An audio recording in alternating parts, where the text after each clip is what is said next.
നമസ്കാരം. മലയാളി വാർത്തയിലേക്ക് സ്വാഗതം. ശബരിമല തീർത്ഥാടകരെ വഴിയിലിറക്കിവിട്ട KSRTC താൽക്കാലിക ഡ്രൈവർ N സജികുമാറിനെ പിരിച്ചുവിട്ട് മന്ത്രിയുടെ തീരുമാനം. കണ്ടക്ടർ KN പ്രേമസുധനെ സ്ഥലം മാറ്റുകയും ചെയ്തു. തിരുവനന്തപുരം പൂവാറിൽ നിന്ന് കാസർഗോഡ് കാഞ്ഞങ്ങോട്ടേക്കാണ് കണ്ടക്ടറെ സ്ഥലം മാറ്റിയിരിക്കുന്നത്. കഴിഞ്ഞ ദിവസം രാത്രിയായിരുന്നു സംഭവ വികാസങ്ങൾ അരങ്ങേറിയത്. പമ്പയിൽ നിന്ന് നിലയ്ക്കൽ സ്റ്റാൻഡിലേക്ക് ടിക്കറ്റ് എടുത്തവരെയാണ് വഴിയിലിറക്കി വിട്ടത്. വനിതകളും കുട്ടികളും അടക്കമുള്ള സംഘത്തെയാണ് വഴിയിലിറക്കി വിട്ടത്. അതുകൊണ്ട് തന്നെയാണ് നടപടി കടുത്തത്. നിലയ്ക്കൽ സ്റ്റാൻഡിന് പകരം നിലയ്ക്കൽ ഗോപുരം കഴിഞ്ഞ് റോഡിൽ ഇറക്കി വിട്ടു.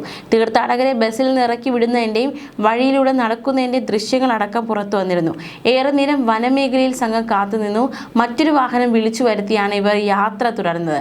സംഭവത്തെക്കുറിച്ച് വിജിലൻസ് ഓഫീസർ അന്വേഷിച്ച് റിപ്പോർട്ട് നൽകി. തുടർന്നായിരുന്നു ജീവനക്കാർക്കെതിരെ നടപടി.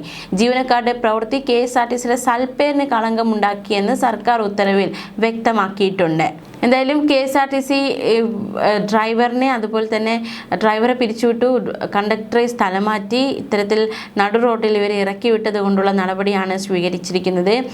എന്തുകൊണ്ട് ഇറക്കി വിട്ടു എന്ന കാര്യത്തിൽ ഒരു വ്യക്തത ഇതുവരെ വന്നിട്ടില്ല. തീർച്ചയായിട്ടും എന്ത് കാരണത്താലായാലും ഇങ്ങനെ അതും വനമേഖലയിലൊക്കെ സ്ത്രീകളടക്കമുള്ളവർ ഇറക്കി വിട്ടത് വളരെ മോശമായ പ്രവൃത്തിയാണ് എന്ന് തന്നെയാണ് ഒന്നടങ്കം ഈ ഒരു അഭിപ്രായങ്ങളൊക്കെ ഉയരുന്നത്. എന്തായാലും ഡ്രൈവറിനെ കണ്ടക്ടറിൻ്റെ നടപടി വളരെ വിമർശന വിധേയമായതാണ്.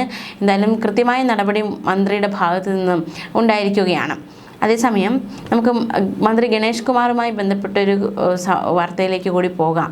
അതായത് ഈ സോളാർ കേസിലെ തന്ത്രങ്ങൾ.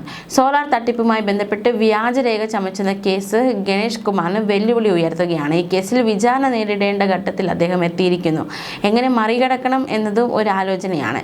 സോളാർ തട്ടിപ്പുമായി ബന്ധപ്പെട്ട് വ്യാജരേഖ ചമച്ചെന്ന കേസിൽ കുറ്റപത്രം നൽകുന്നതിന് മേലുള്ള വിചാരണ നിർത്തിവെക്കണമെന്ന് മന്ത്രി KB ഗണേഷ് കുമാർ കൊട്ടാരക്കര കോടതിയെ ആവശ്യവുമായി സമീപിച്ചിരിക്കുകയാണ്. തിരഞ്ഞെടുപ്പ് കഴിയും വരെ വിചാരണ നിർത്തിവെക്കണമെന്ന ആവശ്യമാണ് ഉയർത്തിയിരിക്കുന്നത്.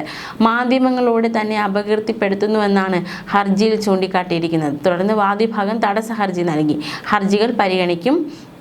പത്തനംതിട്ട ജയിലിൽ കഴിയുമ്പോൾ പ്രതിക്ക് 25 പേജുള്ള കത്ത് തയ്യാറാക്കി അഡ്വക്കേറ്റ് ഫെനി ബാലകൃഷ്ണൻ മുഖേന കോടതിയിൽ സമർപ്പിച്ചിരുന്നു.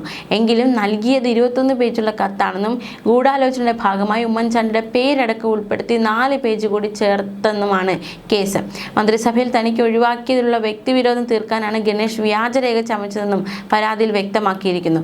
ഉമ്മൻചാണ്ടിക്കെതിരെയും മന്ത്രിമാർക്കെതിരെയും ഗുരുതര ആരോപണങ്ങൾ ഉന്നയിച്ചുള്ള കത്ത് വ്യാജമാണെന്നും ഇതിന് പിന്നിൽ ഒരു MLAയും സഹായികളുമാണെന്ന് പ്രതിയുടെ അഭിഭാഷകനായ ഫെന്നി ബാലകൃഷ്ണൻ പിന്നീട് മൊഴി നൽകി. ജയിലിൽ വെച്ച് പ്രതി എഴുതിയ കത്തിൽ ഉമ്മൻചാണ്ടിക്കെതിരെ ഒരു ആരോപണം ഉണ്ടായിരുന്നില്ലെന്നും കത്തിൽ വ്യക്തമാക്കിയിട്ടുണ്ട്. അതേസമയം മന്ത്രി KB ഗണേഷ് കുമാറിനെതിരെ മുൻ പേഴ്സണൽ സ്റ്റാഫിന്റെ മൊഴി അടക്കം പുറത്തു വന്നിരുന്നു. 2011 മുതൽ 2013 വരെ പേഴ്സണൽ സ്റ്റാഫ് അംഗമായിരുന്നു സുധീർ. കൊട്ടാരക്കര കോടതിയിലാണ് ഗണേഷിനെതിരെ മൊഴി നൽകിയത്. ഉമ്മൻചാണ്ടി ലൈംഗികാരോപണ കേസിൽ കൊടുക്കുമെന്ന് ഗണേഷ് പറഞ്ഞിരുന്നതായിട്ടാണ് സുധീർ മലയിലിന്റെ മൊഴി. ന്യൂസ് ഡെസ്ക് മലയാളി വാർത്ത.